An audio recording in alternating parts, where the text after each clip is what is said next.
പറ്റുന്നുണ്ട്, കേൾക്കാൻ പറ്റുന്നുണ്ട് എന്ന് വിശ്വസിക്കുന്നു. മക്കളെ, നമ്മള് മോട്ടോർ വെഹിക്കിൾ ആക്ട് നമ്മൾ പഠിച്ചുകൊണ്ടിരിക്കുകയായിരുന്നു അല്ലെ. കുറച്ചധികമാകുന്ന കാര്യങ്ങൾ നമ്മൾ എന്ത് ചെയ്തിട്ടുണ്ടായിരുന്നു? ചർച്ച ചെയ്തിട്ടുണ്ടായിരുന്നു. കഴിഞ്ഞ ക്ലാസ്സിലും നമ്മൾ കുറച്ചാകുന്ന കാര്യങ്ങൾ റിവിഷൻ ചെയ്തുകൊണ്ട് ആ കാര്യങ്ങൾ സ്റ്റാർട്ട് ചെയ്തേ. ഇന്ന് നമുക്ക് അടുത്തതാകുന്ന കാര്യങ്ങളിലേക്ക് കടക്കാം. നമ്മൾ നെക്സ്റ്റ് ലെവലാകുന്ന കാര്യങ്ങളിലേക്ക് കടക്കുന്നു. അപ്പൊ എല്ലാവരും ഒപ്പത്തിനൊപ്പം കൂടെ ഉണ്ടാകും എന്ന് വിശ്വസിച്ചുകൊണ്ട് നമുക്ക് അങ്ങോട്ടേക്ക് തുടങ്ങാം കേട്ടോ. ഏറ്റവും ആദ്യം തന്നെ നമ്മൾ പഠിച്ചു കഴിഞ്ഞതായ സെക്ഷൻസുകളൊക്കെ നമുക്ക് എന്ത് ചെയ്യാം? ഒന്ന് റിവൈസ് ചെയ്യാമേ. അത് കൃത്യമായി നടത്തി എന്ന് ഉറപ്പ് വരുത്തിയാൽ മാത്രമേ, പഠിച്ചു എന്ന് ഉറപ്പുവരുത്തിയാൽ മാത്രമേ നമുക്ക് ഇനി അങ്ങോട്ടേക്ക് മുമ്പോട്ടേക്കുള്ള യാത്ര കാര്യമാകുന്ന രീതിയിൽ എളുപ്പമാകത്തുള്ളൂ കേട്ടോ. വളരെ ഇമ്പോർട്ടന്റ് ആകുന്ന കുറെ കാര്യങ്ങൾ നമുക്ക് ഈ ഒരു മേഖലയിൽ നിന്ന് പഠിക്കാനുണ്ട്. ഏറ്റവും ആദ്യം ഞാൻ പറയട്ടെ, നമ്മൾ പഠിച്ചത് സെക്ഷൻ 2-ലെ 1 ആയിരുന്നു പഠിച്ചത്. എന്തുമായി ബന്ധപ്പെട്ടായിരുന്നു മക്കളെ ഇത്? Adapted vehicle. നമുക്ക് ഒത്തിരി ഡിസ്കസ് ചെയ്യേണ്ട, ആ സെഷൻ മാത്രം പഠിച്ചാൽ മതി. എന്തുമായിട്ട് ബന്ധപ്പെട്ടായിരുന്നു? അഡാപ്റ്റഡ് വെഹിക്കിൾസുമായിട്ട് ബന്ധപ്പെട്ടുള്ള കാര്യമായിരുന്നു അത്. ശരിയല്ലേ? അഡാപ്റ്റഡ് വെഹിക്കിൾസുമായിട്ട് ബന്ധപ്പെട്ട കാര്യം. അത് കഴിഞ്ഞിട്ട് നമ്മൾ പഠിച്ച രണ്ടാമത്തെ ആള് എന്ന് പറയുന്നത് ആരായിരുന്നു? രണ്ടാമത്തെ ആള് എന്ന് പറയുന്നത് സെക്ഷൻ 2-ലെ 1A എന്ന് പറയുന്ന ആളായിരുന്നു. എന്തായിരുന്നു 1A എന്ന് പറയുന്നത്? അഗ്രവേറ്റർ എന്നായിരുന്നു നമ്മൾ അതിനെ വിളിച്ചത്. എന്താ അഗ്രവേറ്റർ എന്നാ വിളിച്ചത്? എന്താ മക്കളെ ഈ അഗ്രവേറ്റർ എന്ന് പറഞ്ഞാല്? ഇത് ആക്ച്വലി ഡിജിറ്റൽ ഇന്റർമീഡിയേറ്ററീസ്, അതായത് ഡ്രൈവർമാരെയോ വണ്ടികളെയോ ഒക്കെ ആവശ്യമുള്ളതാകുന്ന ആളുകൾക്ക് ഈ പറയുന്ന ഒരു കണക്ഷൻ ഉണ്ടാക്കി കൊടുക്കുന്ന ഒരു ഡിജിറ്റൽ ഇന്റർമീഡിയേറ്ററിയാണ് ഈ അഗ്രവേറ്റർ എന്നതുകൊണ്ട് ഉദ്ദേശിക്കുന്നത്. ഓക്കെ അല്ലേ? നമ്മുടെ ഓല, ഊബർ പോലെയുള്ള സംവിധാനങ്ങളെ അവിടേക്ക് പരിഗണിക്കാമെന്ന് പറഞ്ഞു. അത് കഴിഞ്ഞ് നമ്മൾ പറഞ്ഞത് സെക്ഷൻ 2-ലെ 2 എന്ന് പറയുന്ന ആളെയാ പറഞ്ഞു. ആരായിരുന്നു അത്? സെക്ഷൻ 2-ലെ 2 എന്ന് പറയുന്നത് എന്തായിരുന്നു മക്കളെ? ആർട്ടിക്കുലേറ്റഡ് വെഹിക്കിൾസുകൾ. എന്തായിരുന്നു? ആർട്ടിക്കുലേറ്റഡ് വെഹിക്കിൾസുകളായിരുന്നു അവിടെ ഉണ്ടായിരുന്നത്. ഓക്കെ അല്ലേ? അത് കഴിഞ്ഞിട്ട് ആർട്ടിക്കുലേറ്റഡ് വെഹിക്കിൾസുകൾ കഴിഞ്ഞിട്ട് ഈ ആർട്ടിക്കുലേറ്റഡ് എന്ന് പറഞ്ഞാൽ മറ്റേ സെമി ട്രെയിലർ, ഒരു വണ്ടി ഉണ്ടാകും, അതിനോട് അറ്റാച്ച് ചെയ്ത് എഞ്ചിൻ ഇല്ലാത്ത ഒരു ഭാഗം ഒരു ഓവർലാപ്പ് ചെയ്യുന്ന രീതിയിൽ കണക്ഷൻ കൊടുത്തിട്ടുണ്ടാകും എന്നാ പറഞ്ഞത്. അത് കഴിഞ്ഞ് നമ്മൾ നേരെ പോയത് സെക്ഷൻ 15 എന്ന് പറയുന്നതിലേക്കാ. ഏത് സെക്ഷനാ? സെക്ഷൻ 2-ന്റെ 15 എന്ന് പറയുന്നതിലേക്കാ. അവിടെ നമ്മൾ പഠിച്ചതായത് GVW-നെ കുറിച്ചാ. അതായത് ഗ്രോസ് വെഹിക്കിൾ വെയിറ്റ്. അതായത് വെഹിക്കിളിനകത്ത് ലോഡ് എന്ന് പറയുന്നത് ആയിട്ടുള്ളൊരു സാധനം ഉണ്ടാകുമല്ലോ. ലോഡ്, വെഹിക്കിളിന്റെ വെയിറ്റും വണ്ടിക്ക് താങ്ങാനാകുന്ന വെയിറ്റും എല്ലാം കൂടെ ചേർത്തുകൊണ്ട് ഒരു പെർമിസിബിൾ ആകുന്ന ഒരു വെയിറ്റ് കൊടുത്തിട്ടുണ്ടാകും. അതിനെ വിളിക്കുന്ന പേരാ എന്ത്? GVW. അതുമായി ബന്ധപ്പെട്ട കാര്യമാണ് 2 എന്ന് പറയുന്നതിലെ 15. അത് കഴിഞ്ഞ് നമ്മൾ പഠിച്ചത് സെക്ഷൻ 2 എന്ന് പറയുന്നതിലെ 16-ാമനാകുന്ന ആളെയാ പഠിച്ചത്. ഇവിടെ നമ്മൾ പഠിച്ചത് ഹെവി ഗുഡ്സ് വെഹിക്കിൾസുകളായിരുന്നു. ഓക്കെ ആണോ? ഗുഡ്സ് ക്യാരി ചെയ്യുന്ന വെഹിക്കിൾസ്. ഈ ഹെവി ഗുഡ്സുകൾ ക്യാരി ചെയ്യുന്ന വെഹിക്കിൾസ് എന്ന് പറഞ്ഞാൽ 12,000 കിലോയ്ക്ക് മുകളിൽ ഭാരമുള്ള വണ്ടികൾ എന്നാ നമ്മൾ പഠിച്ചത് അല്ലെ. അത് കഴിഞ്ഞിട്ട് പഠിച്ചത് സെക്ഷൻ 2-ലെ 17 എന്ന് പറയുന്ന ആളിനെയാ പഠിച്ചത്. അവിടെ എന്തായിരുന്നു? ഹെവി പാസഞ്ചർ വെഹിക്കിൾസുകളായിരുന്നു 17-നകത്ത്. അത് എന്താ പറഞ്ഞത്? 12,000-ന് മുകളിൽ ഭാരം വരുന്ന, എന്നാൽ പാസഞ്ചറുകൾക്ക് പോകാൻ സാധിക്കുന്ന, ലോഡ് കയറ്റുന്നതായ വണ്ടികളാണെങ്കിലാണ് ഹെവി ലോഡ്. പാസഞ്ചർ കയറാനുള്ള വണ്ടികളാണെന്നുണ്ടെങ്കിലാണ് ഹെവി പാസഞ്ചർ. നമ്മുടെ ഈ ബസ് പോലെയുള്ള വലിയ വലിയ വണ്ടികളുടെ കാര്യമാണ് പറയുന്നത്. 12,000-ന് മുകളിൽ, അതിപ്പോ എഡ്യൂക്കേഷണൽ സ്ഥാപനങ്ങളുടെ വണ്ടിയാകാം, ഓമിനി ബസ്, അങ്ങനെ എന്ത് വേണോ ആയിക്കോട്ടെ. അത് കഴിഞ്ഞ് നമ്മൾ നേരെ പോയത് സെക്ഷൻ 2 എന്ന് പറയുന്നതില് 21 എന്ന് പറയുന്നതിലാണ്. ഇത് LMVസുകളുടെ കാര്യമാണ്, ലൈറ്റ് മോട്ടോർ വെഹിക്കിൾസുകളുടെ കാര്യമാണ്. നമ്മുടെ ലൈറ്റ് മോട്ടോർ വെഹിക്കിൾ എന്ന് പറഞ്ഞാൽ 7,500 കിലോയ്ക്കും താഴെയാകുന്ന ഭാരമുള്ള ആളുകളാണെന്നാ പറഞ്ഞത്. അവിടെ ഇമ്പോർട്ടന്റ് ആയിട്ട് ഈ പറയുന്ന കാറുകൾ, അങ്ങനെയുള്ള സാധനങ്ങളെല്ലാം വരുമല്ലോ. ഓക്കെ അല്ലേ? 7,500 എന്ത് വേണോ ആയിക്കോ, 7,500-ന് മുകളിൽ പോകാതിരുന്നാൽ മതി.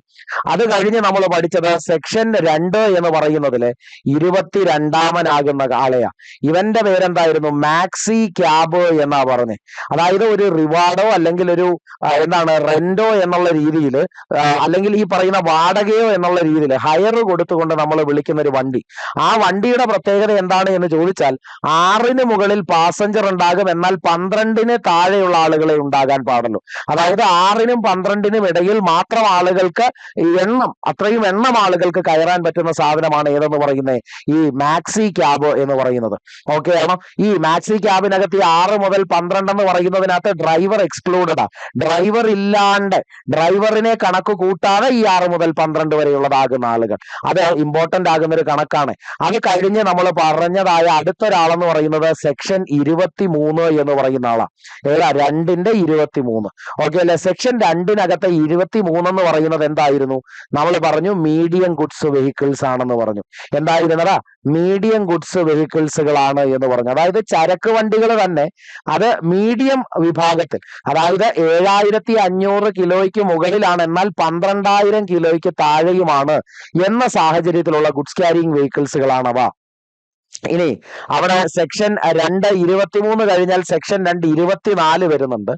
24നകത്ത് മീഡിയം ഗുഡ്സ് വെഹിക്കിൾസ് ആണോ എന്ന് ചോദിച്ചാൽ അല്ല, മീഡിയം പാസഞ്ചർ വെഹിക്കിൾസുകളാണ് എന്നാണ് നമ്മൾ പറഞ്ഞത്. അതായത് മീഡിയം വലിപ്പത്തിലുള്ള, അതായത് 7500 മുകളിലും എന്നാൽ 12000 താഴെയും ഉള്ളതാകുന്ന ഭാരം വരുന്ന ആളുകളാകണം.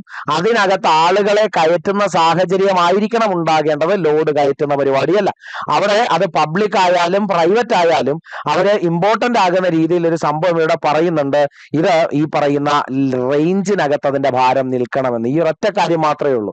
അവിടെ വേറൊന്നും അവർ പറയുന്നില്ല. ഈ റേഞ്ചിനകത്ത് വേണം അതിന്റെ ഭാരം നിൽക്കാൻ. ഇതിനകത്ത് മോട്ടോർ സൈക്കിൾ ഒന്നും ഈ കൂട്ടത്തിൽ വരത്തില്ല. മോട്ടോർ സൈക്കിളുകൾ അല്ലാതെ, മറ്റ് അഡാപ്റ്റഡ് വെഹിക്കിൾസുകൾ അല്ലാതെ, പിന്നെ LMVകളെല്ലാം മാറ്റി നിർത്തി, ഹെവി പാസഞ്ചർ വെഹിക്കിൾസുകളെ മാറ്റി നിർത്തി ബാക്കി എല്ലാവരും ഈ കൂട്ടത്തിൽ വരും. എന്താ ഞാൻ പറഞ്ഞേ?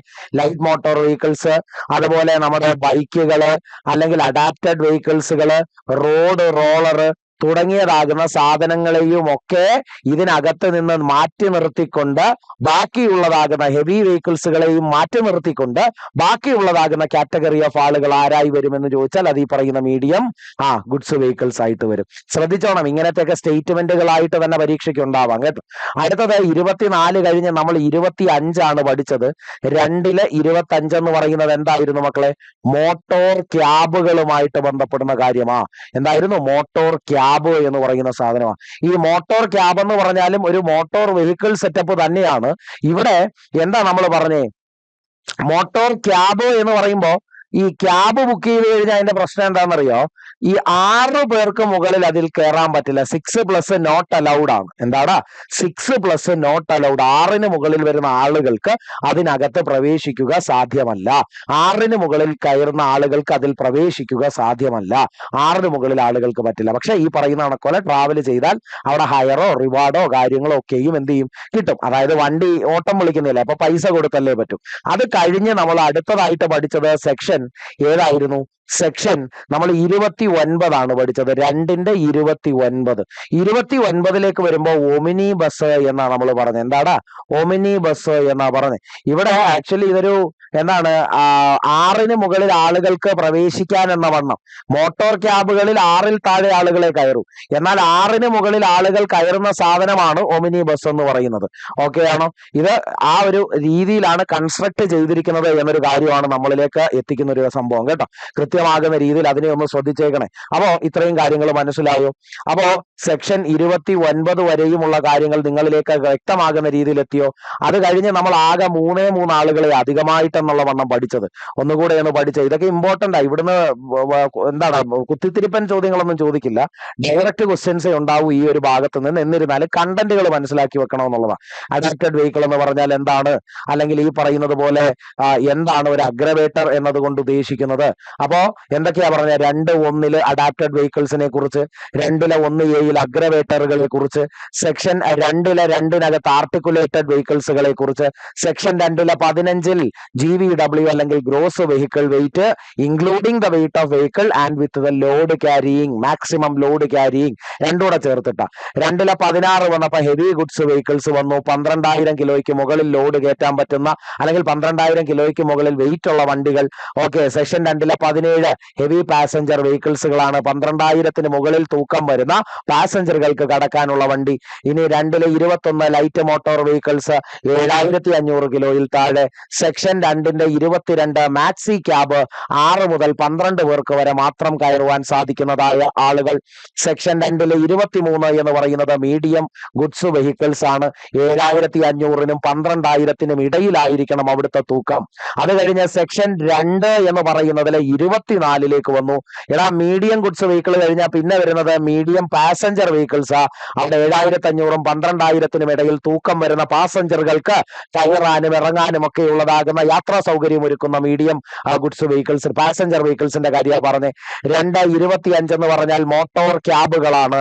ക്യാബുകൾ എന്ന് പറയുമ്പോൾ 6-ന് മുകളിൽ ആളുകൾക്ക് അവിടെ കയറാൻ പറ്റില്ല. എന്നാൽ 6-ന് മുകളിൽ ആളുകൾക്ക് കയറാൻ പറ്റുന്ന സാധനമാണ് ഒമിനി ബസ്സുകൾ. അത് സെക്ഷൻ 2.29 പ്രകാരമാണ് പറഞ്ഞിട്ടുള്ളത്. ഇത്രയും കാര്യങ്ങളൊക്കെ അല്ലേ 2ലെ 29 പ്രകാരം. തീർന്നിട്ടില്ല. ഇനി നമ്മൾ അതും കഴിഞ്ഞ് നമ്മൾ അപ്പുറത്തേക്ക് കടന്നു. സെക്ഷൻ 2 എന്ന് പറയുന്നതിലെ 33 എന്ന് പറയുന്ന ആള്. ഈ 33 എന്ന് പറഞ്ഞാല് പ്രൈവറ്റ് സർവീസ് വെഹിക്കിൾസുമായിട്ട് ബന്ധപ്പെട്ട കാര്യമാണ്. എന്താടാ? പ്രൈവറ്റ് സർവീസ് വെഹിക്കിൾസുമായിട്ട് ബന്ധപ്പെട്ടതായ ആളാ. പ്രൈവറ്റ് സർവീസ് വെഹിക്കിൾസുമായിട്ട് ബന്ധപ്പെട്ടതാ. ഈ പ്രൈവറ്റ് സർവീസ് വെഹിക്കിൾ എന്ന് പറഞ്ഞാൽ എന്താ? ഈ ഒരു വെഹിക്കിൾ ഉണ്ടാക്കിയിട്ടുള്ളത് ശരിക്കും പറഞ്ഞു കഴിഞ്ഞാൽ എന്തിനു വേണ്ടിയിട്ടാ? പ്രൈവറ്റ് ആയിട്ട് സർവീസ് നടത്താൻ വേണ്ടിയിട്ടാണ്. ഇത് അഡാപ്റ്റ് ചെയ്തിട്ടുണ്ട്. എന്തിനു വേണ്ടിയിട്ട്? 6-ന് മുകളിലുള്ള ആളുകളെ കൊണ്ടുപോകാൻ എന്ന വണ്ണം ഇത് എന്ത് ചെയ്തിട്ടുണ്ട് മക്കളെ? അഡാപ്റ്റ് ചെയ്തിട്ടുണ്ട്. ഓക്കെ ആണോ? ഇതിനകത്ത് ഡ്രൈവർ ഒഴികെ 6-ന് മുകളിലുള്ള ആളുകളെ കൊണ്ടുപോകാം. ഇനി ഈ ഒരു സംവിധാനം എന്ന് പറഞ്ഞു കഴിഞ്ഞാൽ ഒരു ഓണർ ഉണ്ടാകാം. പക്ഷെ ഈ ഓണർ തന്നെയാകണം വണ്ടി ഓടിക്കുന്നത് എന്ന് നിർബന്ധമില്ല. ഓണറിന്റെ പേരിൽ വണ്ടി ഉണ്ടെങ്കിലും വണ്ടി ഓടിക്കുന്നത് ഓണർ തരപ്പെടുത്തിയതാകുന്ന മറ്റൊരു വ്യക്തിയാകണം എന്നാണ് ഈ പറയുന്നതിൽ പറയുന്നത്. സോ പ്രൈവറ്റ് സർവീസ് വെഹിക്കിൾസ് എന്ന് പറഞ്ഞാൽ എന്താ? നമ്മൾ സ്വന്തമായിട്ട് വണ്ടി എടുക്കുമ്പോൾ നമുക്ക് എപ്പോഴും ഒരു ഫാൻസി നമ്പർ വേണമെന്ന് ആലോചിച്ചു പോയി. എന്റെ സ്വന്തം പ്രൈവറ്റ് വണ്ടിയാണെങ്കിൽ ഒരു ഫാൻസി നമ്പർ 33 സെക്ഷൻ 2ലെ 33 എന്ന് പറയുന്നത് എന്തിനെ കുറിച്ചാ? Private service vehicles. 6-ന് മുകളിൽ ആളുകൾക്ക് ഇരിക്കാനെന്ന വണ്ണം യാത്ര ചെയ്യുവാനെന്ന വണ്ണം എന്താ തരപ്പെടുത്തിയിട്ടുള്ളതാകുന്ന ഒരു ഓണർ, എന്നാൽ അത് മറ്റൊരാളെ ഏർപ്പെടുത്തി ഓടിക്കുന്നതാകുന്ന ഒരു വണ്ടി. ഓക്കെ ആണോ?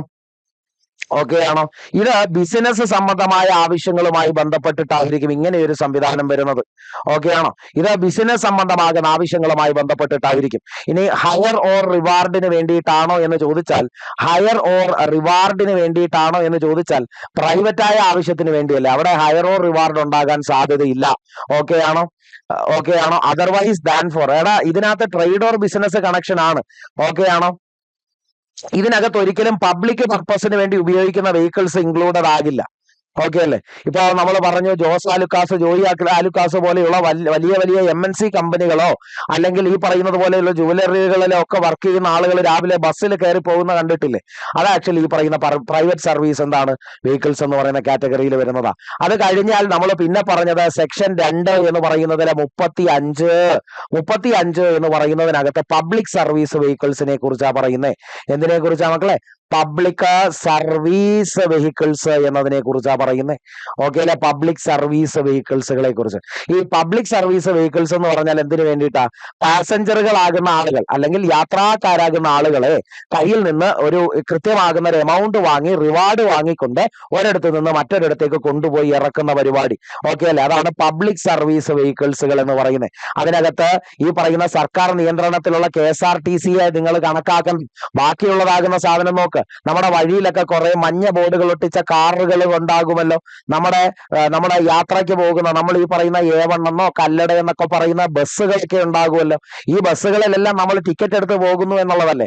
മഞ്ഞ ബോർഡുള്ള എല്ലാ വണ്ടികളും ഈ പറയുന്ന പബ്ലിക് സർവീസ് വെഹിക്കിൾസാ.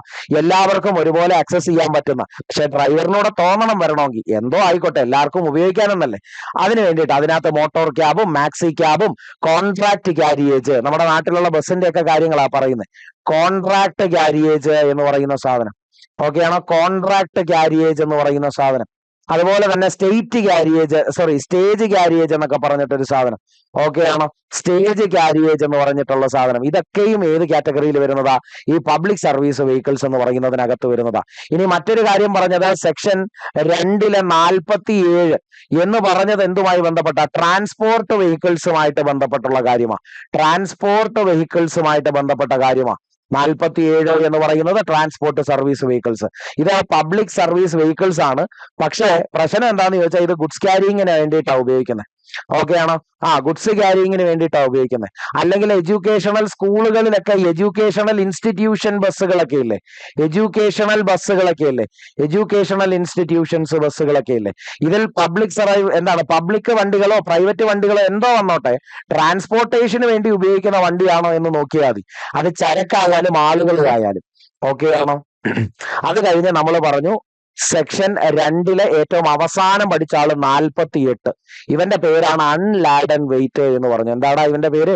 അൺലാഡൻ വെയിറ്റ് എന്ന് പറഞ്ഞു. ഇവന്റെ പേരെന്താ മക്കളെ? Unladen weight. ഓക്കെ അല്ലേ? അൺലാഡൻ വെയിറ്റ് എന്ന് പറഞ്ഞാൽ വണ്ടിക്കകത്ത് ലോഡില്ല, വണ്ടിയുടെ മാത്രം വെയിറ്റ് എന്താണ്, അതിനെ വിളിക്കുന്ന പേരാണ് അൺലാഡൻ വെയിറ്റ് എന്ന് പറയുന്നത്. ഇത്രയും കാര്യങ്ങളെല്ലാം ഓർമ്മയുണ്ടോ? അപ്പൊ എന്തൊക്കെ പറഞ്ഞു? സെഷൻ 2 33 ഒരു ഫാൻസി നമ്പറാണ്. ആ 33 ഉദ്ദേശിക്കുന്നത് പ്രൈവറ്റ് സർവീസ് വെഹിക്കിൾസുകളെ കുറിച്ചാണ്. 6 മുകളിൽ ഓണറുകൾ വരണം, ബിസിനസ് സംബന്ധമായ 6 മുകളിൽ ആളുകൾ കയറണം, ഒരു ഓണർ ഉണ്ട്, എന്നാൽ ബിസിനസ്സുമായിട്ട് ബന്ധപ്പെട്ടോ ട്രേഡുമായിട്ട് ബന്ധപ്പെട്ടോ നടത്തുന്ന ഹയറോ റിവാർഡ് വാങ്ങാതെയുള്ള ഒരു പരിപാടി. Section 2 35 public service vehicles, car bus തുടങ്ങിയ സാധനങ്ങളൊക്കെ, കോൺട്രാക്ട് കാരിയേജ്, സ്റ്റേജ് കാരിയേജ് തുടങ്ങിയ ആളുകളൊക്കെ അവിടെ വരും. Section 2 47 transport vehicles, educational institution ബസ്സുകളൊക്കെയും ഈ പറയുന്ന 47 വരും. 48 എന്ന് പറഞ്ഞാൽ അൺലാഡൻ വെയിറ്റ് എന്നാ പറഞ്ഞത്. എന്താടാ പറഞ്ഞേ? Unladen weight. ഇത്രയും കാര്യങ്ങളൊക്കെ അല്ലേ? ഓക്കെ ആണോ? ഇത്രയും കാര്യങ്ങള് മക്കളമാരെ ഓക്കെ ആണ് എന്നാണെങ്കിൽ ഒന്ന് കമന്റ് ചെയ്തേ. കൃത്യമായിട്ടും നിങ്ങൾ എന്നെ കാണുന്നുണ്ട്, നിങ്ങൾക്ക് എന്നെ വ്യക്തമായിട്ട് കേൾക്കാൻ സാധിക്കുന്നുണ്ട് എന്നാണെങ്കിൽ ഒന്ന് കമന്റ് ചെയ്തേ. നല്ല നല്ല കാര്യങ്ങളാണ്, നല്ല നല്ല ചോദ്യങ്ങളാണ്. ഒന്ന് കമന്റ് ചെയ്തേക്കാവോ? ശരി, അങ്ങനെയാണെന്നുണ്ടെങ്കിൽ നമ്മൾ ഇന്ന് പഠിക്കാൻ പോകുന്ന പുതിയതാകുന്ന വിഷയത്തിനകത്തേക്ക് കിടക്കാം. നമ്മൾ കഴിഞ്ഞ ക്ലാസ്സിൽ നെസസിറ്റി എന്നൊക്കെ പറഞ്ഞിട്ട് കുറച്ച് സാധനങ്ങളൊക്കെ നോക്കിയിട്ടുണ്ടായിരുന്നു. അതില് നമുക്ക് ഇന്ന് കുറച്ച് പുതിയ ആളുകളെ നോക്കാനുണ്ട്. നമ്മൾ പുതിയതെന്ന വണ്ണം നമ്മൾ നോക്കി തുടങ്ങിയത് രജിസ്ട്രേഷൻ ഓഫ് മോട്ടോർ വെഹിക്കിൾസുമായിട്ട് ബന്ധപ്പെട്ടുള്ള സാധനമായിരുന്നു അല്ലെ. കഴിഞ്ഞ ക്ലാസ്സിൽ നമ്മൾ നോക്കി തുടങ്ങിയത് എന്തായിരുന്നു? രജിസ്ട്രേഷനുമായിട്ട് ബന്ധപ്പെട്ട്. ഓക്കെ അല്ലെ? രജിസ്ട്രേഷൻ ഓഫ് വെഹിക്കിൾസുമായിട്ട് ബന്ധപ്പെട്ട കാര്യമാണ്. ഓക്കെ അല്ലെ? രജിസ്ട്രേഷൻ ഓഫ് വെഹിക്കിൾസുമായിട്ട് ബന്ധപ്പെട്ട കാര്യമാണ്. വേറെ എന്തൊക്കെ കാര്യങ്ങളാണ് നമ്മൾ പറഞ്ഞേ? എന്തുകൊണ്ടാണ് ഒരു രജിസ്ട്രേഷൻ ഇത്രയേറെ നെസസിറ്റി ആകുന്ന ഒരു കാര്യമാകുന്നത്? സെക്ഷൻ 39 നെസസിറ്റിയെ കുറിച്ച് പറയുന്നത്. നെസസിറ്റിയെ കുറിച്ച് പറയുന്നത് എവിടെയാ മക്കളെ? സെക്ഷൻ 39. അത് കഴിഞ്ഞിട്ട് സെക്ഷൻ എന്താ വരിക? 44 എന്തായിരുന്നു പറഞ്ഞേ? പ്രൊഡക്ഷനെ കുറിച്ചാ പറഞ്ഞേ. പ്രൊഡക്ഷൻ ബിഫോർ എന്താണ്? Production before the officer for എന്താണ്? Verification during the time of registration and renewal. അതായത് ഒരു വണ്ടി നമുക്ക് എന്തു ചെയ്യണം? രജിസ്റ്റർ ചെയ്ത് കിട്ടണം എന്നാണെങ്കിൽ നമ്മൾ കൊടുത്ത ഡേറ്റകൾ ഉൾപ്പെടെയാകുന്ന കാര്യങ്ങൾ ശരിയാണോ എന്ന് വെരിഫൈ ചെയ്യാൻ, ആ വണ്ടിക്കകത്ത് എഞ്ചിൻ നമ്പറും ഷാസി നമ്പറും ഒക്കെ ഉള്ളത് കറക്റ്റ് ആണോ എന്ന് വെരിഫൈ ചെയ്യാൻ ഒരു ഉദ്യോഗസ്ഥന് മുമ്പാകെ നമ്മൾ വണ്ടി കൊണ്ടുപോയി കാണിച്ചിട്ടുണ്ടാകണം എന്നാണ് പറയുന്നത്. വണ്ടി കൊണ്ട് ചെല്ലാതെ ഒരു പരിപാടി നടക്കില്ല, നേരിട്ട് തന്നെ പ്രൊഡ്യൂസ് ചെയ്യണമെന്നാണ് പറയുന്നത്. ഓക്കെ അല്ലേ? ഇനി അടുത്തതാകുന്ന ഒരു കാര്യം നമ്മൾ എന്താ പറഞ്ഞേ? സെക്ഷൻ 46 നമ്മൾ പറഞ്ഞു. 46 എന്ന് പറയുന്നത് ശരിക്കും പറഞ്ഞാൽ എഫക്റ്റീവ്നെസ്സിന്റെ കാര്യമാണ് നമ്മൾ പറഞ്ഞത്. എന്താ പറഞ്ഞേ? എഫക്റ്റീവ്നെസ് എന്ന് പറയുന്ന ഒരു സാധനമാണ് നമ്മൾ പറഞ്ഞത്. എന്താ മക്കളെ എഫക്റ്റീവ്നെസ് എന്ന് പറഞ്ഞാൽ? ഏതെങ്കിലും ആകുന്ന ഒരു സ്ഥലത്ത് നിന്ന് മാത്രം നമ്മൾ RC എടുത്താൽ മതി. ഇന്ത്യയിൽ എവിടെയും അത് ആപ്ലിക്കബിൾ ആണ്. യൂണിവേഴ്സൽ എന്ന് പറയാൻ പറ്റില്ല. ഓൾ ഇന്ത്യ വൈഡ്ലി എന്ത് ചെയ്യുന്നുണ്ട്? അക്സെപ്റ്റ് ചെയ്യുന്നുണ്ട്. ഇപ്പൊ കേരളത്തിൽ എടുത്ത RC ആണെങ്കിലും കുഴപ്പമില്ല, അതും കൊണ്ട് എനിക്ക് പഞ്ചാബിലും പോവാം, ഇന്ത്യയിൽ എവിടെയും പോവാം. പക്ഷെ പ്രശ്നം എന്താ? കേരള എന്ന് പറയുന്നതായ ഒരു സ്റ്റേറ്റിനകത്ത് സ്ഥിരമാകുന്ന രീതിയിൽ ഉപയോഗിക്കാൻ എന്ന വണ്ണം കേരളത്തിലെ ഒരു അഡ്രസ്സ് കൊടുത്തുകൊണ്ട് ഞാനൊരു വണ്ടി രജിസ്റ്റർ ചെയ്ത് എടുത്താൽ, കേരളത്തെ അഡ്രസ്സ് കൊടുത്തുകൊണ്ട് കേരളത്തിലേക്ക് എന്ന വണ്ണം ഞാനൊരു വണ്ടി എടുത്തു കഴിഞ്ഞാൽ അവിടുത്തെ പ്രശ്നം എന്താ? കേരള എന്ന് പറയുന്ന ആ സ്റ്റേറ്റ് പറയുന്ന ടാക്സ് നമ്മൾ അവിടെ കൊടുക്കേണ്ടതായിട്ട് വരും. അവരുടേതാകുന്ന അതായത് സ്റ്റേറ്റ് ഡിപ്പാർട്ട്മെന്റുകളാകുന്ന സംവിധാനത്തിന് പ്രത്യേകം നിയമങ്ങളൊക്കെ ഉണ്ടല്ലോ. അതായത് ഇപ്പൊ കർണാടക സർക്കാർ ഉണ്ടാക്കിയ മറ്റൊരു വെഹിക്കിൾ നിയമം ഉണ്ടാകും, അതുപോലെ കേരളത്തിന് വേണ്ടിയിട്ട് പ്രത്യേകം ഒരു വെഹിക്കിൾ നിയമം ഉണ്ടാകും. രണ്ടും രണ്ട് രീതിയായിരിക്കാം. കാര്യം എന്താ? അവിടെ സെൻട്രൽ ഗവൺമെന്റ് നിയമാനുസൃതമാകുന്ന രീതിയിൽ സ്റ്റേറ്റ് ഗവൺമെന്റുകളോട് പറഞ്ഞിട്ടുണ്ട്, നിങ്ങളുടെ സ്റ്റേറ്റ് ഡിപ്പാർട്ട്മെന്റുകളാകുന്ന സംവിധാനം വഴി നിങ്ങളുടെ നാട്ടിൽ ഏതാകുന്ന രീതിയിൽ നിയമങ്ങളൊക്കെ പ്രാവർത്തികമാക്കണോ, യുക്തിയാകുന്ന രീതിയിൽ നിങ്ങൾക്ക് അത് എന്ത് ചെയ്യാം എന്ന് പറഞ്ഞുകൊണ്ട് സ്റ്റേറ്റ് ഡിപ്പാർട്ട്മെന്റുകളെ ഏൽപ്പിച്ചിട്ടുണ്ട്. അവരെന്ത് ചെയ്യുന്നുണ്ട്? നിയമനിർമ്മാണം നടത്തുന്നുണ്ട്. അത് നടപ്പിലാക്കുന്ന ഒരു ഇംപ്ലിമെന്റിംഗ് ബോഡി എന്ന് പറയുന്ന സാധനം പോലെയാണ് റീജിയണൽ ലെവലിലുള്ള എന്തെന്ന് പറയുന്നത് ട്രാൻസ്പോർട്ട് ഓഫീസ് പോലെയുള്ള സാധനങ്ങൾ. ഇവിടെയാണ് നമ്മുടെ ഡ്രൈവിംഗ് ലൈസൻസിന് വേണ്ടിയിട്ട് നമ്മൾ അപ്ലൈ ചെയ്യുകയും നേടിയെടുക്കുകയും ഒക്കെ ചെയ്യുക. അതുപോലെ വണ്ടിയുടെ രജിസ്ട്രേഷൻ നടത്തുന്നതും ഒക്കെ വണ്ടിയുടെ കൈമാറ്റം നടത്തുന്നതുമായി ബന്ധപ്പെട്ട കാര്യങ്ങളൊക്കെ നമ്മൾ അറിയിക്കുന്നത് ഈ പറയുന്ന RTO എന്ന് പറയുന്ന റൂട്ട് ലെവലിലുള്ള ആളിനെയാണ് എന്നാ പറഞ്ഞു മനസ്സിലാക്കേണ്ടത്. ഓക്കെ ആണല്ലോ. ഇനി പ്രശ്നം എന്താ? കേരളത്തിൽ ഓടാൻ എന്ന വണ്ണം ടാക്സ് വാങ്ങി അടച്ചിട്ട് കേരളത്തിൽ ഓടാതെ മറ്റേതെങ്കിലും ഒരു സംസ്ഥാനത്തിലൂടെ വണ്ടി ഓടുന്നു, അതും സ്ഥിരമായി. നമ്മൾ പറഞ്ഞിട്ടുണ്ട് ഇത്ര നാളിന് മുകളിൽ എന്ന വണ്ണം അവിടെ നിൽക്കാൻ പാടില്ല. ഒരു വണ്ടിയൊക്കെ ഒരു സ്ഥലത്ത് ഓടുന്നതിന് ഒരു പരിധിയുണ്ട്. ആ ഒരു അളവിൽ കൂടുതൽ എന്ന വണ്ണം അവർക്ക് തോന്നി. അവര് മനസ്സിലാക്കുന്നു ഒരു 3 മാസത്തിന് മുകളിലൊക്കെ കേരളത്തിൽ ഈ പറയുന്ന തമിഴ്നാട്ടിൽ നിന്ന് വന്ന, ബാംഗ്ലൂരിൽ നിന്ന് വന്ന വണ്ടി ഇവിടെ സ്ഥിരമായിട്ട് ഉപയോഗിക്കപ്പെടുന്നു. അപ്പോഴേ അവര് പറയും എന്താ, ഈ വണ്ടി ഒന്നുകിൽ തിരികെ കൊണ്ടുപോക്കണം, അല്ലെങ്കിൽ ഇവിടുത്തെ ടാക്സ് നിങ്ങൾ അടച്ചോണം എന്നൊക്കെ പറയും. ശരിയല്ലേ? എന്നിട്ട് ഇങ്ങോട്ട് രജിസ്റ്റർ ചെയ്യും. എന്തിനാ അവിടുത്തെ വണ്ടി ഇവിടെ കൊണ്ടുവന്നൊക്കെ ഇട്ടേക്കുന്നത് എന്നൊക്കെ പറഞ്ഞുകൊണ്ട് വരുമെന്നൊക്കെ പറയും. ചിലപ്പോൾ കേൾക്കാം നിങ്ങൾക്ക് അതൊക്കെ. ഇനി അങ്ങനെ വരുന്ന സാഹചര്യത്തിൽ നമ്മളിപ്പോ കർണാടകയിലേക്ക് നമ്മൾ താമസം മാറിയാൽ നമുക്ക് RC ചേഞ്ച് ചെയ്യണ്ട. ഞാൻ പറഞ്ഞാൽ മനസ്സിലായോ? പുതിയതാകുന്ന ഒരു RC എടുക്കണ്ട. വണ്ടിയുടെ സെയിം ഐഡന്റിറ്റി കാർഡ് എന്ന് വിശേഷിപ്പിക്കുന്ന RC തന്നെ നമുക്ക് ടാക്സ് അടച്ചുകൊണ്ട് മറ്റൊരു സ്റ്റേറ്റിന് കീഴിലേക്ക് ആക്കിയാൽ മതി. ഓക്കെ അല്ലേ? ആ ഒരു കാര്യമാണ് ഇവിടെ പറയുന്നത് 46 എന്ന സെക്ഷനിൽ പറയുന്നത്. അപ്പൊ 39 നെസസിറ്റിയെ കുറിച്ച് പറയുന്നു, 44 പ്രൊഡക്ഷൻ ഓഫ് വെഹിക്കിളിനെ കുറിച്ച് പറയുന്നു, 46 എന്തിനെ കുറിച്ച് പറയുന്നു? എഫക്റ്റീവ്നെസ് ആകുന്ന കാര്യത്തെ കുറിച്ച് പറയുന്നു. 46 എന്തിനെ കുറിച്ച് പറയുന്നു? എഫക്റ്റീവ്നെസ് ആകുന്ന കാര്യത്തെ കുറിച്ച് പറയുന്നു. ഡൗട്ടുകളൊന്നും ഇല്ല. അടുത്തതാകുന്ന കാര്യം പറയട്ടെ. അടുത്തതാകുന്നത് നമ്മൾ പറഞ്ഞു സെക്ഷൻ എത്രയായിരുന്നു മക്കളെ? 52 എന്ന ആളിനെയാ പിന്നെ പറഞ്ഞത്. സെക്ഷൻ 52 വളരെ പ്രധാനപ്പെട്ട ഒരാളാണ്. കാര്യം നമ്മൾ ഏറ്റവും കൂടുതലാകുന്ന കാര്യങ്ങൾ പറഞ്ഞുകൊണ്ടിരുന്നപ്പോ നമ്മൾ വളരെ ഡീറ്റെയിൽഡ് ആയിട്ട് നോക്കി വെക്കാൻ പറഞ്ഞ ഒരാളാണ് സെക്ഷൻ 52. എവിടെയാ നമ്മൾ ഇതിനെ എടുത്തു പറഞ്ഞു പോയത് എന്ന് ചോദിച്ചാൽ നമ്മൾ അഡാപ്റ്റഡ് വെഹിക്കിൾസ് 1-നകത്താണ്, സെക്ഷൻ 2-ലെ 1-നകത്താണ് നമ്മൾ ഇതിനെ എടുത്തു പറഞ്ഞത്. അഡാപ്റ്റഡ് വെഹിക്കിളുകൾ എന്ന് പറഞ്ഞാൽ ശരിക്കും പറഞ്ഞാൽ അതൊരു മോഡിഫിക്കേഷന്റെ ഭാഗമാണ്. അഡാപ്റ്റഡ് വെഹിക്കിളുകൾ ഉണ്ടാക്കുക എന്ന് പറയുന്നത്. പക്ഷേ അതിനെ അവിടെ നിന്ന് എക്സ്ക്ലൂഡ് ചെയ്ത് മാറ്റുന്നു, അല്ലെങ്കിൽ അതിനെ അവിടെ നിന്ന് വേർതിരിച്ചു നിർത്തുന്നു എന്ന് പറയുന്നത് ഏത് നിയമമാണ്? 52 എന്ന് പറയുന്ന സെക്ഷൻ ആകുന്ന ആളാണ്. 52 പ്രകാരമാണ് അഡാപ്റ്റഡ് വെഹിക്കിൾസുകൾ എന്തല്ലാത്തത്, ഇല്ലീഗൽ അല്ലാത്തത്. ആ വെഹിക്കിളും ഇവിടെ ഉപയോഗിക്കാം. ഒരു പർട്ടിക്കുലർ വ്യക്തിക്ക് എന്ന വണ്ണം അത് മോഡിഫൈ ചെയ്ത് കൊടുക്കാം. അത് ഏത് നിയമം പ്രകാരം അല്ലെങ്കിൽ ഏത് സെക്ഷൻ പ്രകാരം? 52 പ്രകാരം. അവര് പറയുന്നത് ഇത്രയേ ഉള്ളൂ. ഒരു വണ്ടിയുടെ ബേസിക് ആയിട്ട് കമ്പനി നമുക്ക് നൽകുമ്പോൾ കിട്ടുന്ന കുറച്ച് ഫീച്ചേഴ്സുകൾ ഉണ്ടല്ലോ. ഒരു കമ്പനി നമുക്ക് വണ്ടി തരുമല്ലോ.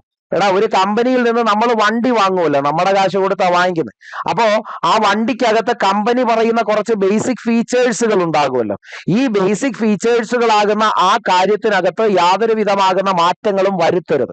മാറ്റങ്ങൾ വരുത്തുന്ന രീതിയിൽ നിങ്ങൾ എന്തവിടെ ചെയ്തെന്ന് പറഞ്ഞാലും ഓക്കെയാണോ? മാറ്റങ്ങൾ വരുത്തുന്ന രീതിയിൽ നിങ്ങൾ അവിടെ എന്ത് ചെയ്തെന്ന് പറഞ്ഞാലും അത് എന്തായിട്ട് കൂട്ടും? അതിനെ നമ്മൾ മോഡിഫിക്കേഷൻ ആയിട്ട് കൂട്ടും. ഓക്കെ അല്ലെ? അതിനെ നമ്മൾ എന്തായിട്ട് കൂട്ടും? മോഡിഫിക്കേഷൻ ആയിട്ട് കൂട്ടും, ഓൾട്ടറേഷൻ ആയിട്ട് കൂട്ടും എന്നാ പറഞ്ഞേ. ഓക്കെ അല്ലെ? അപ്പൊ ഒരു വണ്ടിയുടെ സ്വാഭാവികമായ അവസ്ഥ എന്താണോ അങ്ങനെ തന്നെ ആ വണ്ടി കൊണ്ടുപോകണം. ഓക്കെ അല്ലെ? ഇപ്പൊ വണ്ടിയുടെ വീല് വെളിയിലേക്ക് തള്ളി നിൽക്കാൻ പാടില്ല, വണ്ടിയുടെ വീലുകളിൽ സ്പേസർ ഇടാൻ പാടില്ല, വണ്ടിയുടേതാകുന്ന നിഷ്കർഷിച്ചിട്ടുള്ള സൈസ് ഓഫ് ടയറെ നമ്മൾ ഉപയോഗിക്കാൻ പാടുള്ളൂ. വണ്ടിയുടെ ഹെഡ്ലൈറ്റുകളോടൊപ്പം അധികമാകുന്ന പുതിയ വേറെ ലൈറ്റുകളൊക്കെ വെച്ച് വെറുതെ വഴി കൂടെ പോകുന്നവർക്ക് ബുദ്ധിമുട്ടുണ്ടാക്കുക എന്ന് പറയുന്നതും പ്രശ്നം. ഈ അടുത്തിടയ്ക്ക് ലൈറ്റ് വെച്ചതിന് വണ്ടി പിടിച്ച് നിങ്ങൾ കണ്ടിട്ടുണ്ട്. അമിത് ചക്കാലക്കൽ എന്ന് പറഞ്ഞിട്ട് ഒരു നടന്റെ ഒരു കയ്യിലുള്ള വണ്ടി ഈ ഫോഗ് ലാമ്പിന്റെ ഒക്കെ പറഞ്ഞുകൊണ്ട് വണ്ടി പിടിച്ചു എന്നോ അതിന് ഫൈൻ അടപ്പിച്ചു എന്നോ ഒക്കെ പറഞ്ഞുകൊണ്ട് കുറെ കാര്യങ്ങൾ നിങ്ങൾ ഈ പറയുന്ന റീലിനകത്തൊക്കെ കണ്ടിട്ടുണ്ടാവും. അപ്പൊ അങ്ങനെയുള്ള പ്രശ്നങ്ങളൊക്കെ നടക്കുന്നുണ്ട്. അപ്പൊ അവിടെ ചോദിക്കുന്നത് ഈ ചില പ്രത്യേക സ്ഥലത്ത് പ്രത്യേകമായ പരിഗണനകളുണ്ട്. ഇപ്പൊ ഈ ഹൈ റേഞ്ച് പോലുള്ള സ്ഥലങ്ങളിൽ ഈ പറയുന്ന ഫോഗ് ലാമ്പുകൾ ഇല്ലാതെ യാത്ര പറ്റത്തില്ല. പക്ഷെ നമ്മുടെ ഈ പറയുന്ന മഞ്ഞും മലയും ഒന്നും ഇല്ലാത്തൊരു സ്ഥലത്ത് അതിന്റെ ആവശ്യമില്ലല്ലോ. അപ്പൊ ചെറിയ എക്സെപ്ഷൻസ് ഒക്കെ കൊടുക്കുമായിരിക്കാം. എന്നിരുന്നാലും അത് കൃത്യമായി പരിപാലിക്കപ്പെടണം. വണ്ടിക്ക് ഈ പറയുന്ന സ്വാഭാവികമായ അതിന്റെ സവിശേഷതകൾ എന്താണോ അതിൽ മാറ്റം വരുന്ന ഒന്നും അവിടെ സംഭവിക്കാനും പാടില്ല എന്നാ പറഞ്ഞത്. ഓക്കെ ആണല്ലോ.